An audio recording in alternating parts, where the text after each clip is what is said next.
Hello दोस्तों, आज हम फिजिक्स यानी कि भौतिकी का पहला चैप्टर प्रकाश का प्रवर्तन तथा अपवर्तन का एमसीक्यूज पूरा करने वाले हैं, जो कि इस चैप्टर का पूरा निचोड़ है। इससे बाहर ऑब्जेक्टिव इस चैप्टर से नहीं पूछा जाएगा। हम पहला क्वेश्चन प्रारंभ कर रहे हैं। प्रकाश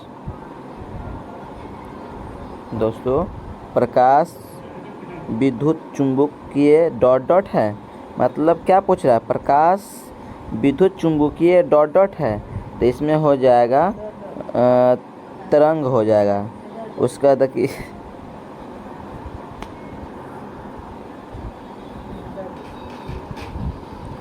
सर्च लाइट का प्रवर्तन सतह होता है, तो इसमें हो जाएगा अवतल हो जाएगा। सर्च लाइट मतलब गाड़ी का सर्च लाइट प्रवर्तक सतह होता है, तो अवतल हो जाएगा इसमें। उसके बाद थर्ड नंबर क्वेश्चन, प्रकाश का प्रवर्तन का नियम सत्य है सभी प्रवर्तक सतह के लिए हो जाएगा। ऐसे पदार्थ जिससे होकर प्रकाश आसानी से पार कर जाती है उसे कहते हैं, तो हो जाएगा पारदर्शी पदार्थ कहते हैं। पारदर्शी पदार्थ प्रकाश तरंग उदाहरण है। प्रकाश तरंग उदाहरण है किसका? तो हो जाएगा विद्युत चुंबकीय तरंग का। विद्युत चुंबकीय तरंग का। प्रकाश की किरण गमन करती है, तब प्रकाश की किरण सीधी रेखा में गमन करती है। प्रकाश के किरण सीधी रेखा में गमन करती है। निर्वात में प्रकाश की चाल 3×10⁸ मीटर प्रति सेकेंड हो जाएगा। इसमें गोलीय दर्पण की फोकस दूरी उसके वक्रता त्रिज्या की डॉट डॉट होती है, तो आधी होती है। सोलर कुकर में व्यवहार किया जाता है, तो इसमें हो जाएगा अवतल दर्पण का। अवतल दर्पण जिन वस्तु से स्वयं प्रकाश उत्सर्जित होते हैं उन्हें कहते हैं, तो उसमें हो जाएगा आत्मदीप वस्तु हो जाएगा। हजामत बनाने के लिए व्यवहार किया जाना चाहिए, अवतल दर्पण का हो जाएगा। इसमें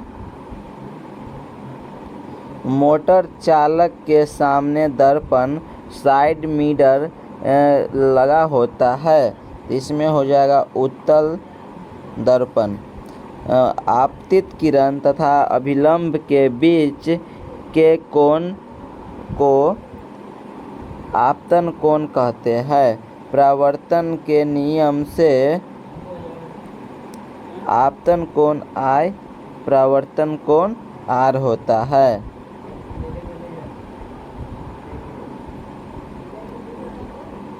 निम्न में किस दर्पण द्वारा किसी वस्तु का वास्तविक प्रतिबिंब मिल सकता है? इसमें हो जाएगा अवतल दर्पण। अवतल दर्पण निम्नलिखित में किस दर्पण द्वारा किसी वस्तु का आभासी प्रतिबिंब प्राप्त किया जा सकता है? तो हो जाएगा इनमें से सभी हो जाएगा। केवल समतल दर्पण, केवल अवतल दर्पण, केवल उत्तल दर्पण, इनमें से सभी। उत्तल दर्पण द्वारा बना प्रतिबिंब होता है तो काल्पनिक और सीधा होता है। उत्तल दर्पण द्वारा बना प्रतिबिंब काल्पनिक और सीधा होता है।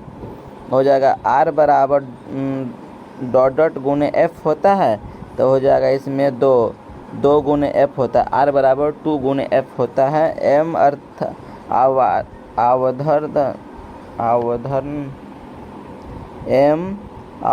आवर्धन बराबर V बराबर दर्पण V बाय डॉट डॉट दर्पण के लिए, तो -U। V बराबर -U होता है। उत्तल दर्पण द्वारा बना प्रतिबिंब होता है हमेशा सीधा होता है। उत्तल दर्पण द्वारा बना प्रतिबिंब हमेशा सीधा होता है। वस्तु से छोटा और आभासी प्रतिबिंब इनमें से किस दर्पण से प्राप्त होता है? तो हो जाएगा इसमें उत्तल दर्पण से प्राप्त होता है। निम्नलिखित में इनमें से किसके द्वारा एक बिंदु स्रोत से समांतर किरण पुंज मिल सकता है? तो हो जाएगा अवतल दर्पण से। अवतल दर्पण से कहाँ पर स्थित होने से वस्तु का प्रतिबिंब अवतल दर्पण के फोकस पर बनता है? तो हो जाएगा अनंत पर। अनंत पर अवतल दर्पण की फोकस दूरी उसकी वक्रता त्रिज्या की आधी होती है। वक्रता त्रिज्या की आधी होती है। एक अवतल दर्पण में वस्तु की स्थिति फोकस तथा ध्रुव के बीच हो तो प्राप्त प्रतिबिंब होगा। तो हो जाएगा आभासी तथा बड़ा। आभासी तथा बड़ा। किसी अवतल दर्पण द्वारा आभासी सीधा तथा आवर्धित प्रतिबिंब तब बनता है जब वस्तु की स्थिति होती है। तो हो जाएगा इसमें दर्पण के ध्रुव तथा फोकस के बीच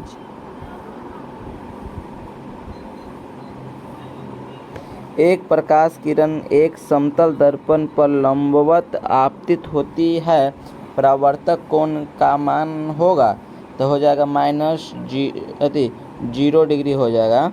कांच या पानी में प्रकाश का वेग होता है, घट जाता है। कांच या पानी में प्रकाश का वेग घट जाता है। किसी माध्यम के अवधानांक का मान होता है? तो हो जाएगा sin I by sin R हो जाता है। निर्गत किरण एवं अभिलंब के बीच के कोण को कहते हैं? तो निर्गत कोण कहते हैं। सिनेमा के पर्दे पर किस प्रकार का प्रतिबिंब बनता है? तो वास्तविक प्रतिबिंब बनता है। यदि आपतन कोण I तथा परावर्तक कोण R हो तो इसमें हो जाएगा कोण I बराबर कोण R।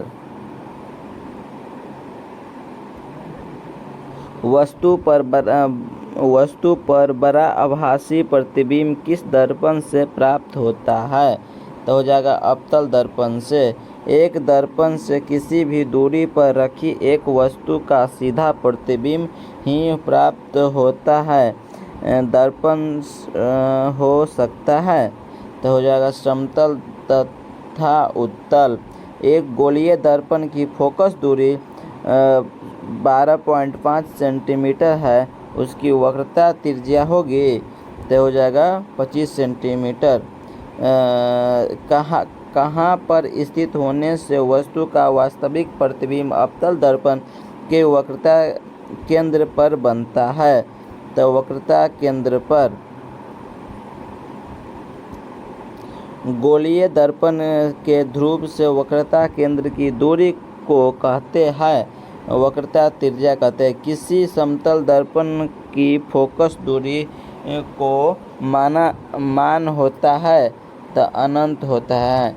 रोगी के नाक, कान, गले आदि की जांच के लिए डॉक्टर प्रयोग करते हैं? तो हो जाएगा अवतल दर्पण के प्रयोग करते हैं। मोटर गाड़ी के चालक के सामने डॉट लगा रहता है तो उत्तल दर्पण लगा रहता है। टॉर्च से किस प्रकार के प्रकाश पुंज की प्राप्ति होती है? तो हो जाएगा इसमें संतति प्रकाश पुंज। संतति प्रकाश पुंज।